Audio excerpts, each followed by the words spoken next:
Radio Transmundial presenta Los Grandes Temas. Un tiempo donde el pastor Salvador de Lutri nos lleva a pensar en la problemática más profunda del ser humano. Los Grandes Temas.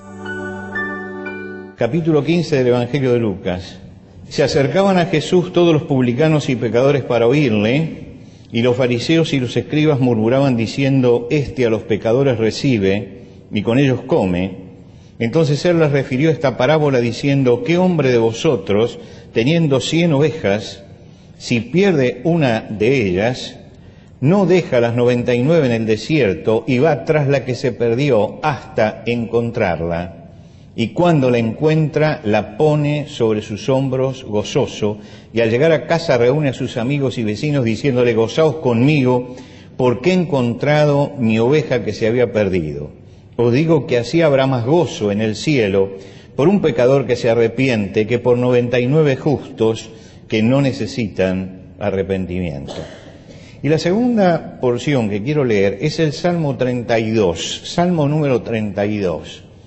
El domingo pasado hablamos del pecado de David, y el Salmo 32 es cuando ya pasó el tema del pecado, y cuando David ya puede mirar su vida desde la restauración y analiza esta etapa de su vida, y entonces escribe el Salmo 32. Así como el Salmo 51 es la confesión directa del pecado de David, es decir, sería que después de ser confrontado por Natán, entonces el Salmo 51 es lo que él dice: ten misericordia de mí, oh Dios, ¿no? En este ya ve el pecado a la distancia y puede mirar hacia atrás. Y yo quisiera leer los primeros 5 versículos. Dice: bienaventurado aquel cuya transgresión ha sido perdonada y cubierto su pecado. Bienaventurado el hombre a quien Jehová no culpa de iniquidad y en cuyo espíritu no hay engaño. Mientras callé, se envejecieron mis huesos en mi gemir todo el día, porque de día y de noche se agravó sobre mí tu mano, se volvió mi verdor en sequedades de verano. Hasta aquí nada más en la lectura de la palabra de Dios. Comenzamos con la parábola de Jesús en Lucas 15.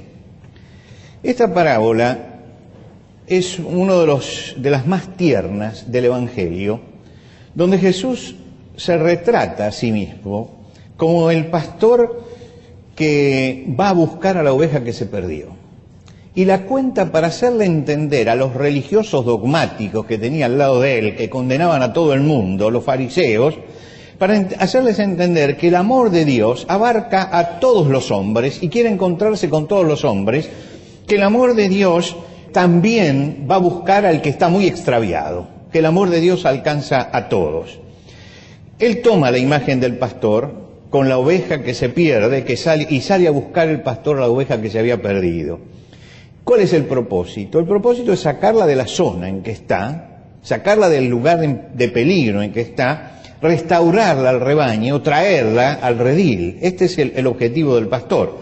Y deja claro Jesús que no va a volver sola, que necesita que el pastor la vaya a buscar y que Dios la está saliendo a buscar. Recuerden ustedes lo que dice Jesús cerrando una de sus historias: porque el Hijo del Hombre vino a buscar y a salvar lo que se había perdido. Es decir, hay una búsqueda de Dios sobre aquel que está perdido. Jesús sale al encuentro siempre del pecador.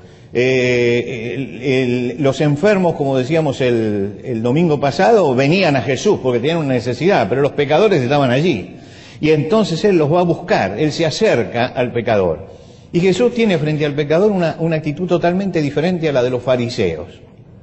Estos dogmáticos religiosos, cuando veían un pecador, se apartaban, entendían el pecado como una lepra contagiosa, y por lo tanto ellos se alejaban de allí porque temían al contagio. Lo que quiere decir que no entendían que la fe tuviera ningún valor para restaurar, simplemente condenaban y apartaban. Dentro del sistema religioso judío de la época, no solamente había una ley que condenaba, sino que había un altar del sacrificio y había una forma de expiación del pecado. Nunca ellos aparecen hablando de la expiación, de la necesidad de expiación, siempre eran condenatorios, es decir, tomaban la ley para condenar al prójimo. Jesús se acercaba a la gente, recibía a los pecadores, y una de las cosas por las cuales se acusaban era que comía con ellos, ¿no? Es decir, compartía la mesa con ellos. Lo que no entendían era que el propósito de Jesús era rescatarlos, sacarlos del dominio del pecado y guiarlos a una nueva vida. ¿Por qué salía a buscar Jesús al pecador? Y esta es la pregunta que vamos a tratar de contestar, y el domingo que viene me voy a dedicar más a la búsqueda. ¿Por qué salía a buscar al pecador? Porque Jesús era consciente, y nosotros tenemos que ser conscientes, de los efectos del pecado. ¿Cuál es el efecto del pecado? El pecado no es solamente, como decíamos, hacer mal, es también hacerse mal, hacerse mal. La pregunta que Dios le hace a Adán, ¿dónde estás tú? Es decir, ese hombre se perdió, se hizo mal a sí mismo, porque perdió el camino, porque perdió el rumbo. Y el pecado tiene una acción corrosiva en la persona, corroe, así como el óxido corroe al hierro, y dejamos algo a la intemperie y empieza a oxidarse, y llega un momento que la corrosión es inevitable y echa a perder todo. Así también el pecado entra como una corrosión a la vida. David era el rey de Israel y comete un doble pecado. Comete adulterio por un lado y por el otro lado un pecado, un asesinato. Es el autor intelectual de un crimen, de la muerte de Urías Eteo. Y en el Salmo 22 él reflexiona sobre esto y se refiere al pecado con 3 palabras. La primera palabra con la que él habla es: el pecado es una transgresión, es pasar por encima de una ley, es atropellar una ley, es transgredirla. La transgresión que en general se exalta, nunca se exalta en la Biblia. El transgredir las leyes no es bueno, es malo, es malo. Pero utiliza otras 2 palabras que marcan 2 aspectos del pecado que uno tiene que tener en cuenta. La primera es simplemente la palabra pecado. ¿Qué significa pecado? En el libro de los jueces, se habla de la tribu de Benjamín. Y dice que la tribu de Benjamín, que era una tribu guerrera, tenía 700 hombres escogidos que eran zurdos.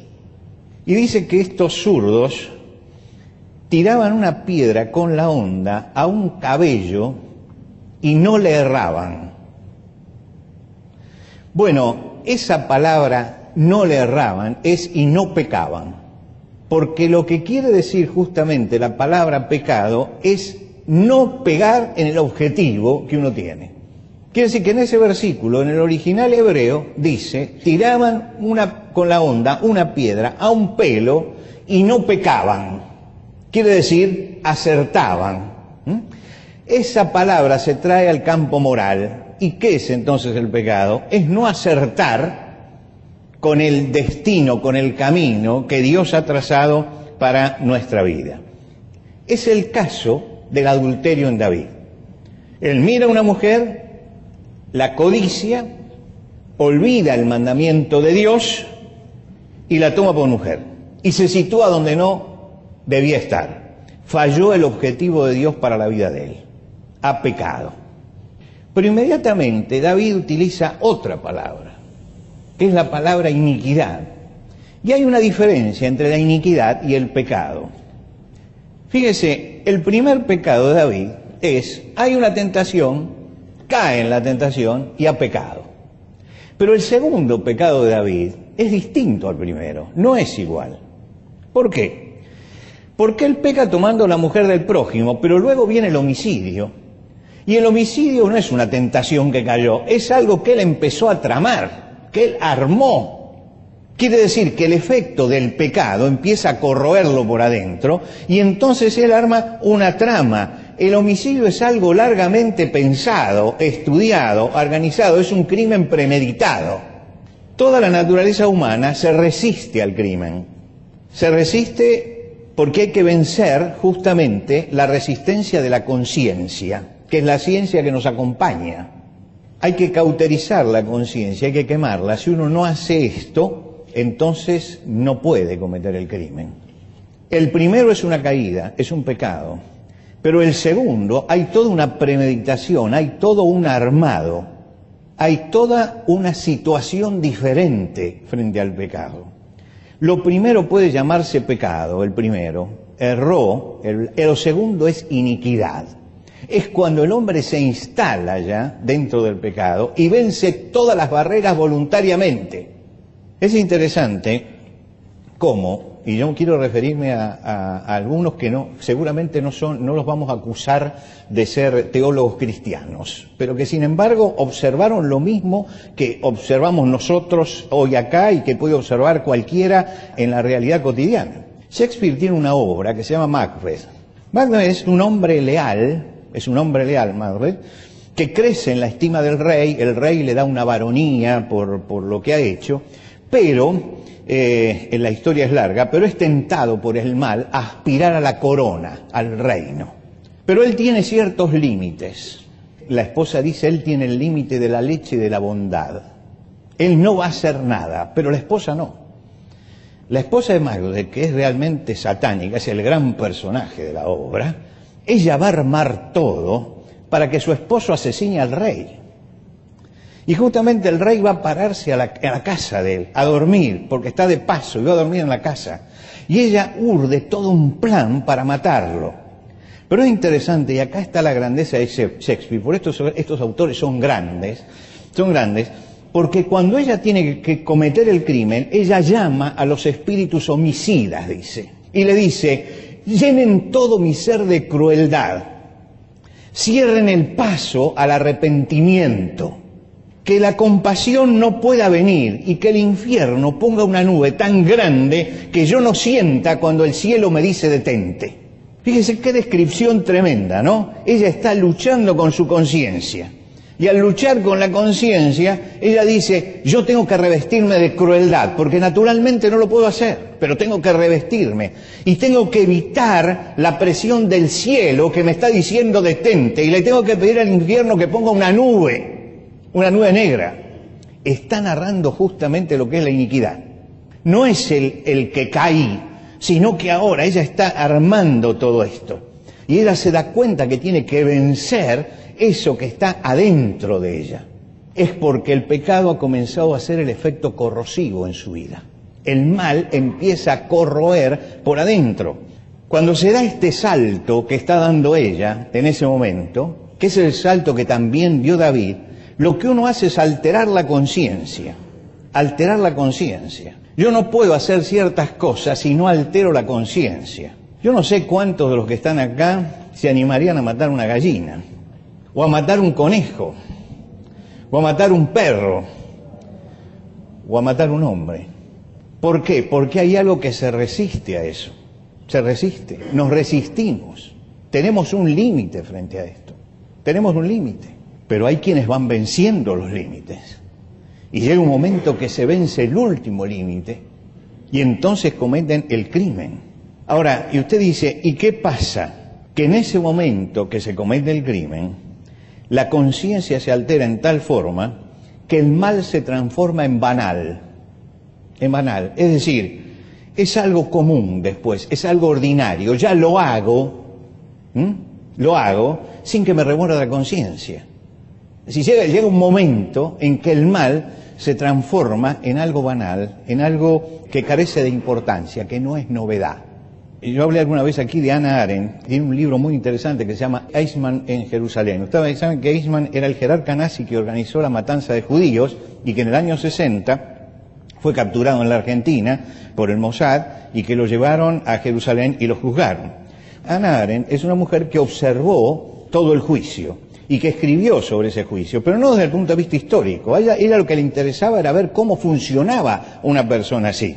Y resulta que ella dice, para él había llegado a ser el mal algo banal. Es decir, cada día él iba a trabajar, se levantaba y organizaba, bueno, hoy hay que matar a tantas personas, tantos tienen que ir a la cámara de gas, los tienen que traer de tal lugar, los tienen que llevar a tal lugar, dice, llevaba una planilla con todos ellos, estos son los que hay que matar, y trataba de esmerarse para hacer el trabajo bien hecho. mandaba cientos de días a la muerte como quien sale a cosechar manzanas o como quien sale a armar automóviles o a fabricar algo. Era su trabajo. Y entonces ella dice, y por eso fue criticadísima Hannah Arendt, criticadísima, dicen, señores, Eichmann no era un monstruo, era un hombre como cualquier hombre, no era un monstruo. Es que había caído en la banalidad del mal en la que puede caer usted o puedo caer yo. Entonces se le fueron encima, porque todos queremos una historia de cowboys, ¿no? Los buenos y los malos. Entonces este tiene que ser malo, malo, malo, y yo no tengo nada de eso. No, ella dice, podemos llegar a lo mismo. Porque cuando empezamos a superar todos los límites, llegamos a que, bueno, esto es como un trabajo, es una tarea. Y entonces se puede cometer el primer crimen, se supera y después el otro y el otro y el otro. Y nos preguntamos en nuestro país la inseguridad, ¿cómo puede ser que alguien le robe a alguien la cartera y le pegue un tiro o mate? Y porque venció todos los límites, porque está ya ubicado en la banalidad del mal, porque ha caído en la iniquidad. Esto es la iniquidad. Quiere decir que cuando comienza el Salmo 32, David dice, bienaventurado aquel cuya transgresión ha sido perdonada y cubierto su pecado, bienaventurado el hombre a quien Jehová no culpa de iniquidad. Él está marcando dos pasos, y dos pasos bien diferentes. El pecado tiene un efecto corrosivo en nosotros. Y esto de la iniquidad, nosotros hablamos todos los días de iniquidad, pero le hemos cambiado el nombre, le decimos corrupción. La corrupción es eso, es lo que la Biblia llama iniquidad. Es decir, la persona que asciende a la función pública y entonces se enriquece, hace negocios turbios, negocia con el delito. Si tenemos tanta droga es porque hay gente poderosa que ha negociado con el delito, ¿no? Ha pasado esto. Y entonces decimos, lo hace sin remordimiento, lo hace sin pesadumbre, sin arrepentimiento, sin culpa. Esto es iniquidad. Lo que pasa es que nosotros decimos corrupción. Pero cuando decimos corrupción estamos diciendo lo mismo, porque estamos diciendo, si el pecado tiene un efecto corrosivo, quiere decir que el pecado echa las cosas a perder, vivimos en un estado de iniquidad. Iniquidad. El pecado tiene un efecto corrosivo, silencioso, que va corroyendo a la persona. David va a decir en el Salmo, mientras callé, se envejecieron mis huesos en mi gemir todo el día. Es decir, está hablando de la degradación. Porque de día y de noche se agravó sobre mí tu mano y se volvió mi verdor en sequedades de verano. Está hablando de una degradación interna, una degradación que produce el mal cuando no lo paramos a tiempo. Y por eso Jesús sale a buscar al pecador. Porque esta persona va saltando barreras hasta que llega al estado de iniquidad. Y cuando llega al estado de iniquidad no